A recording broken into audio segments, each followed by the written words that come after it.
Hey, thank you so much for inviting me for this presentation. So, my presentation title, Preparing Secondary Teachers for Refugee and CALD Learners and Practice-Rich Approaches in Online TESOL Teacher Education.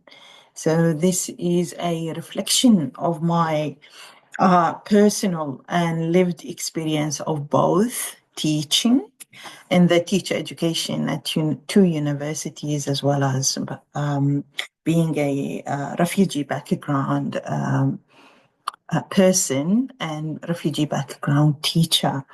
But mainly, this discussion will focus on my role as a lecturer at Trobe University as a regional um, university, and also I've just got the role of like a leadership role at Victoria University, also in an online education course for teacher education, and I started 15th of April. Then I'm so happy. It's also relevant to my personal experience as well as my teaching experience. So just moving on to the next slide, I would like to use the school of a specific school of education acknowledgement of the country, which I really love always to relate my own experience as a refugee background with these displaced and stolen histories and lands for these great people. So the School of Education at Latrobe University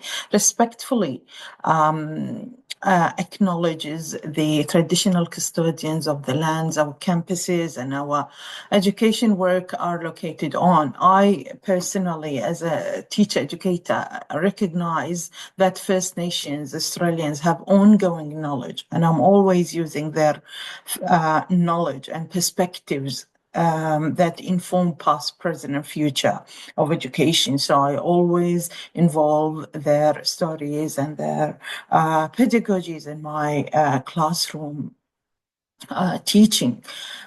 And also, I am committed to truth telling through curriculum alignment, pedagogical inclusion, and ecological land justice.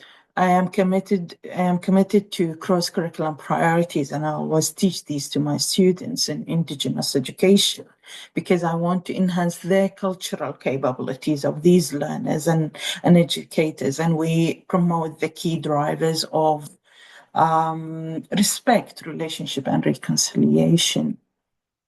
I want also to introduce myself here.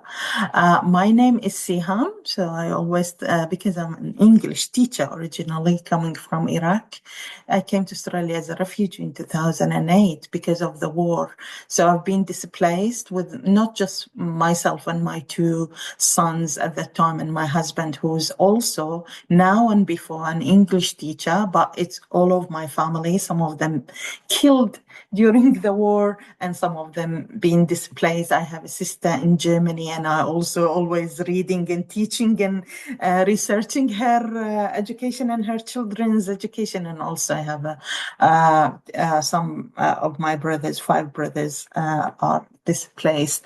So this is me. I am a lecturer in the initial teacher education postgraduate programs I'm a lecturer in TESOL and languages, and at Latrobe University as well as at Victoria University. I belong to the Department of Social Inclusion and Social Equity at Latrobe, and I am a program manager for Master of Teachings in Secondary Education at Victoria University.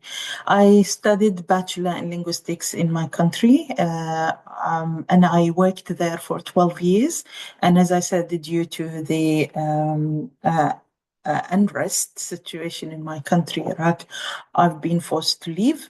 And when I came to Australia, I started studying with my husband, who was also English teacher. So we did master in TESOL and education at Monash University. So I live in Melbourne, like next to Monash most of my life now, 20 years.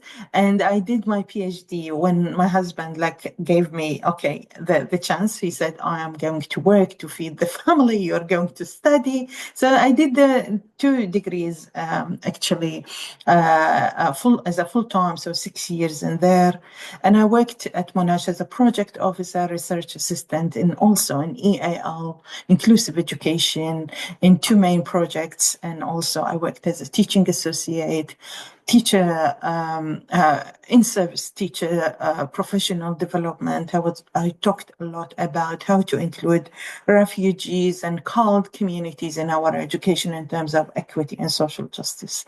This year, 2026, I completed 30 years in teaching. So I started 1996.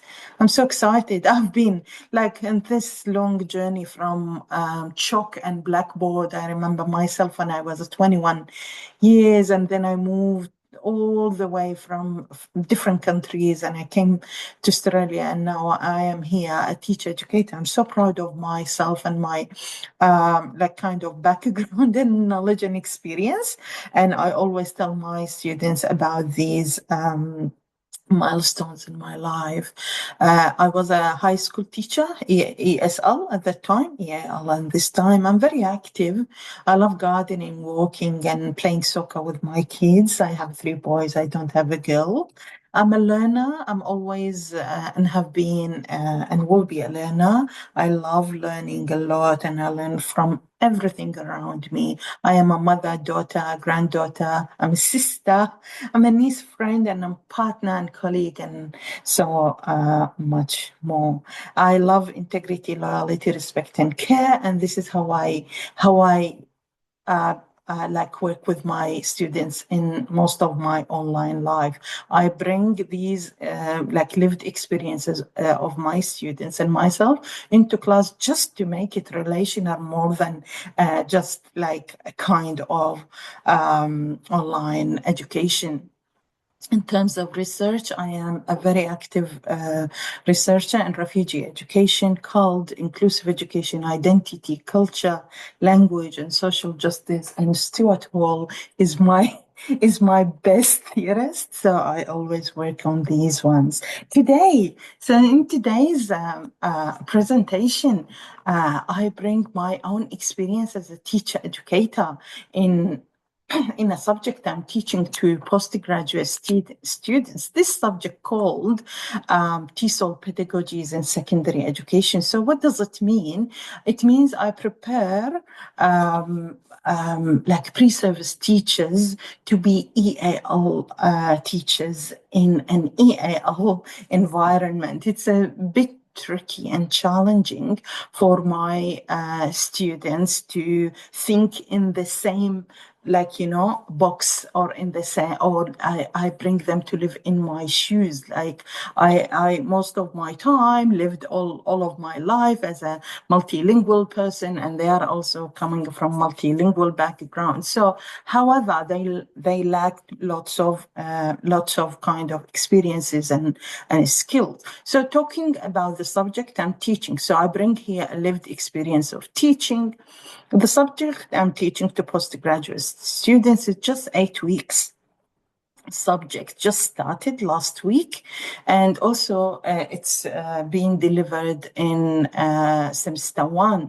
This is just 8 week online subject, and should cover really heavy scope of language pedagogies and lots of theories and lots of content, and there is no room to slow building depth. Actually, I tried my best actually to go beyond the 2 hours that I'm teaching my students. So it's just 2 hours per week for these students. It's a contact time in a short and often scheduled late in the day from 6 p.m. to 8 p.m., where students are really like leaving little space for guided practice with in-class limit time itself. I have also another group this semester that I put also a line in here. We call them Nexus group. These are asynchronous group. This group are not seeing me that much. It's just in support session, so they have to learn by themselves via online, and they find everything like prepared for them, like recorded stuff, and also prepared activities, so they don't have that much kind of full experience like the other group that I'm teaching. My students are pre-service teachers, mostly arrived from a full day of paid work. They are so tired, and I try my best to for them to pay attention, and energy are already like stretched very thin. So I'm trying my best to make it just enjoyable and focus to the point, and give them activities that bring them together just to enjoy learning in a different way, rather than just sitting and giving them, this is the theory, this is the pedagogy. So again, the challenge in here that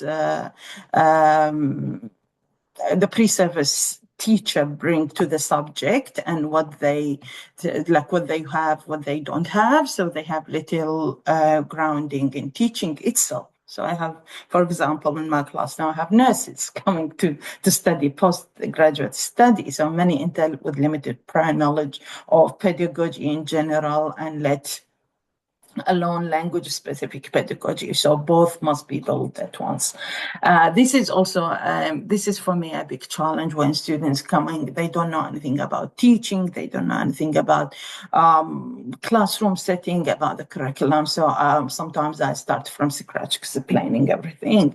And familiar with the Victorian curriculum, as I said, so most have little or no working knowledge, even if they started studying 2 semesters before they come to my class, but they are not confident on how to use or how to read.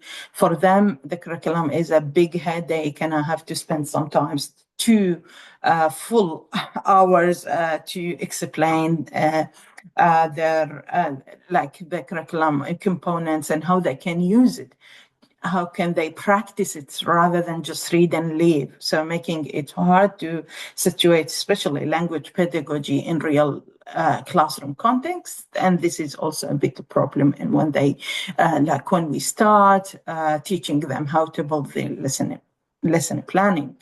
Increasingly diverse classroom ahead, they are being prepared for classroom growing more they know, and from day one I told them you are going to a very multicultural classroom, and there is a gap between preparation and the reality. So the reality in the online classroom, they can't see any kind of diverse multilingual classroom. When they go to placement, they understand what Seham told them about herself, so I try always to bring my experience and lots of experiences in terms of how they are going to move from the online to their placement with such a diverse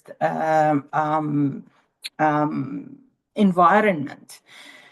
Sometimes I feel like my students are tired, and they lose kind of interaction. They cross their cameras, and I tried myself to build that friendly relationship with them, and most of my time in the first week they do this, but after 7 weeks they realize how important is the relationship inside the online classroom. So how I relate this to our conference themes, so presence, praxis, and possibility. So I focused and I grabbed 2 main themes in this presentation from the conference program. These are the pedagogies actually in online teacher education, and how can online teacher education authentically model relational care-centered pedagogy. So as I said, as I started as a person, I always put myself in the heart of the teaching, and I put my students in the heart of learning and teaching both. So I give them the right to be the active learners online by doing lots of things, such as creating personal, I would say, activities and asking them lots of questions about even how are they going to teach this and that. Equity in online learning also, it's another aspect that I am going to talk about. So how can hybrid teacher education promote equity, well-being, and inclusion for diverse learners? A main thing that I'm telling my students when they go to classroom, they will find, especially for those who are going for the first time for their placement, they are going to see a diverse learners like environment with people from different cultures, people from different language backgrounds. People have their own and home languages, and they have to all respect and value these realities and these capabilities or abilities or skills. I try my best to highlight these in the online, environment, even they don't have any kind of experience in terms of going to diverse classroom. But sometimes I ask them, tell me about your classroom when you were a child, and tell me about your child who's in a classroom. Tell me, can you bring next time a story from your children? How do they do this? Even if it's not a language classroom, and they now they are really aware of what's my aim of these classes. In terms of theories and why it's this matter, I would say like online teacher education research itself remains fragmented and dominated by small-scale context-specific studies that are rarely synthesized into a broader conceptual debate, and I brought that from Diamond and Dowing 2019. And this constrains the field's capacity to build cumulative transferable knowledge, articulate robust theoretical frameworks, and inform system-level policy and program design. So my work today is that I'm going to the next box telling how can how could we as a school of education at Trobe University, we redesign the subject structure? How we redesign this around the practice-rich learning so the students can feel the richness and the importance of the online learning as a pre-service teacher to migrants and CALD or refugee learners. So it's always grounded in refugee and CALD classroom reality. So I have the first session always about my learners, myself, and the context, and then when I explain the context for like we have two sessions for the context, and at the same time in these two sessions we bring all of these realities into the curriculum. So how can I go to the curriculum and talk to the curriculum with all of these pedagogies, and also testing what relational actually means, like relational well-being, as Teresa in the previous presentation said, what does it mean actually in the online?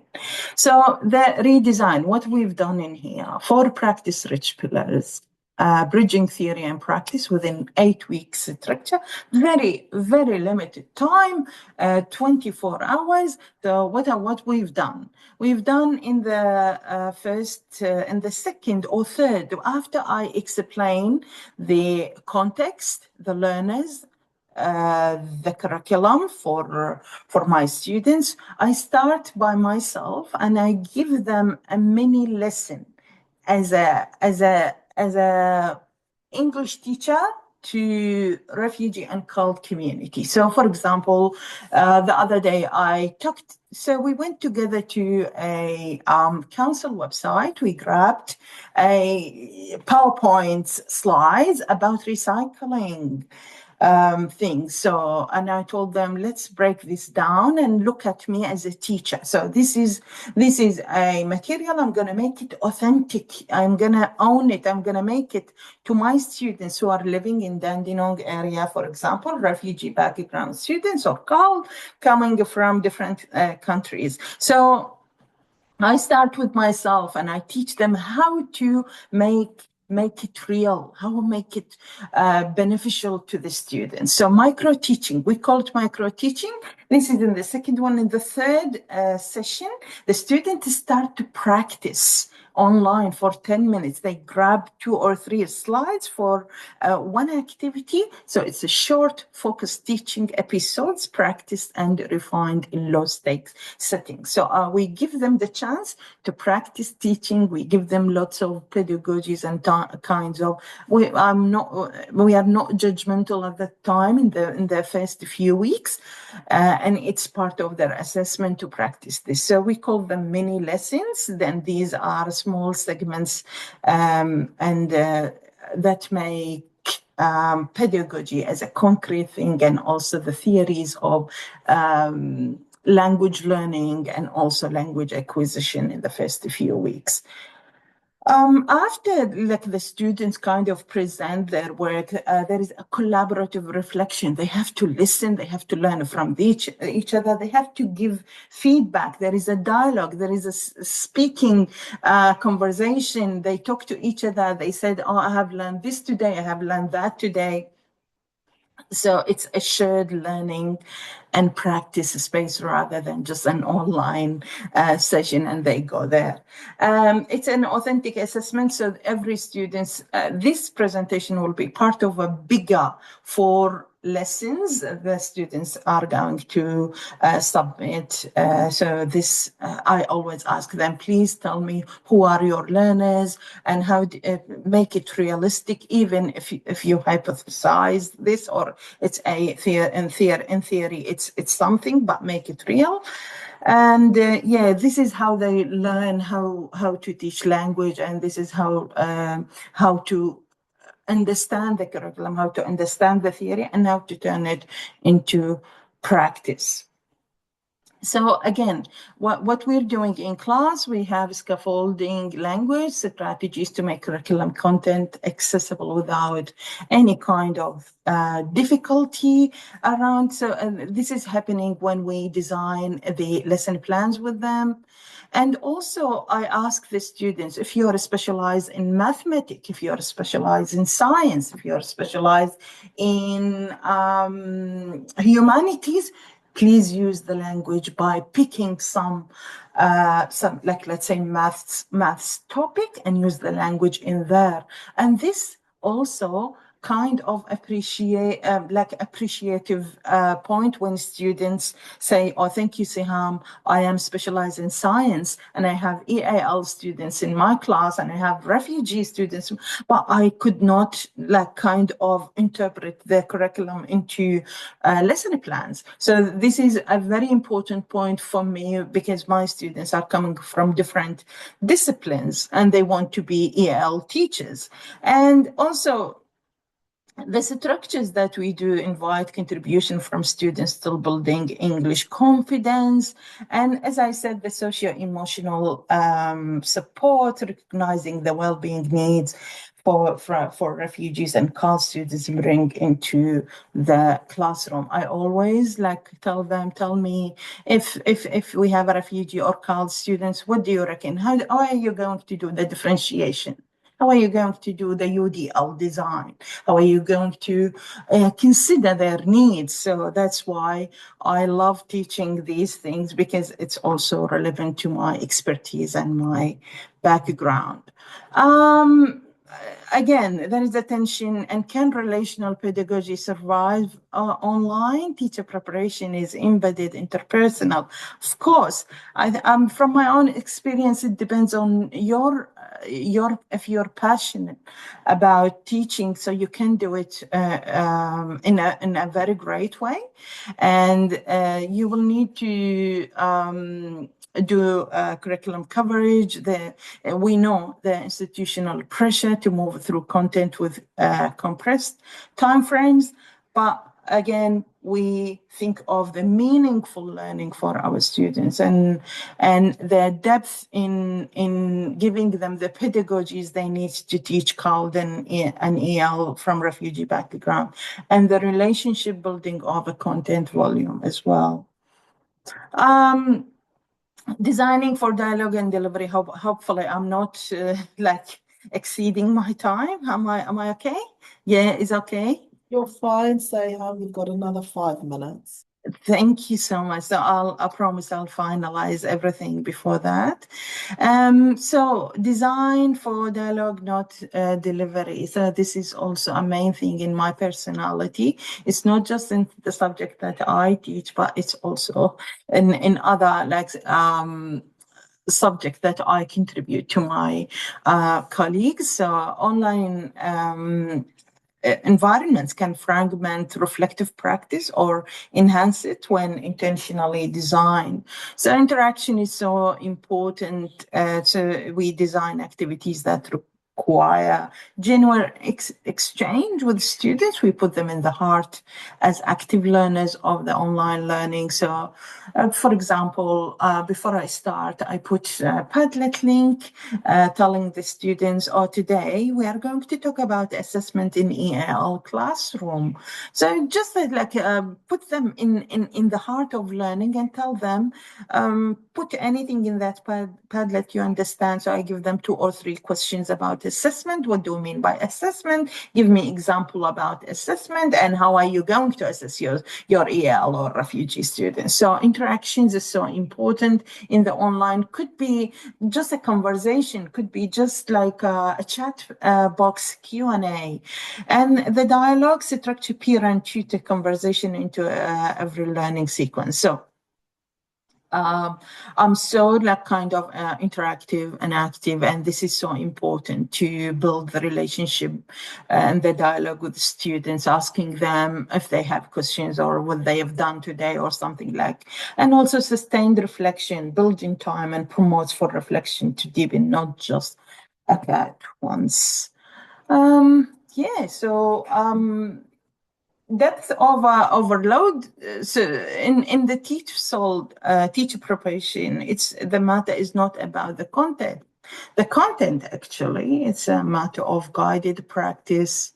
Feedback is so important to students and iterative skill development. So students want to build the skills on how to create lesson plans, on how to deliver. So I always give them the chance before we finish the last session, would you like to repeat your mini lesson delivery? Would you like to do one more class so you can build your confidence before you go to your placement?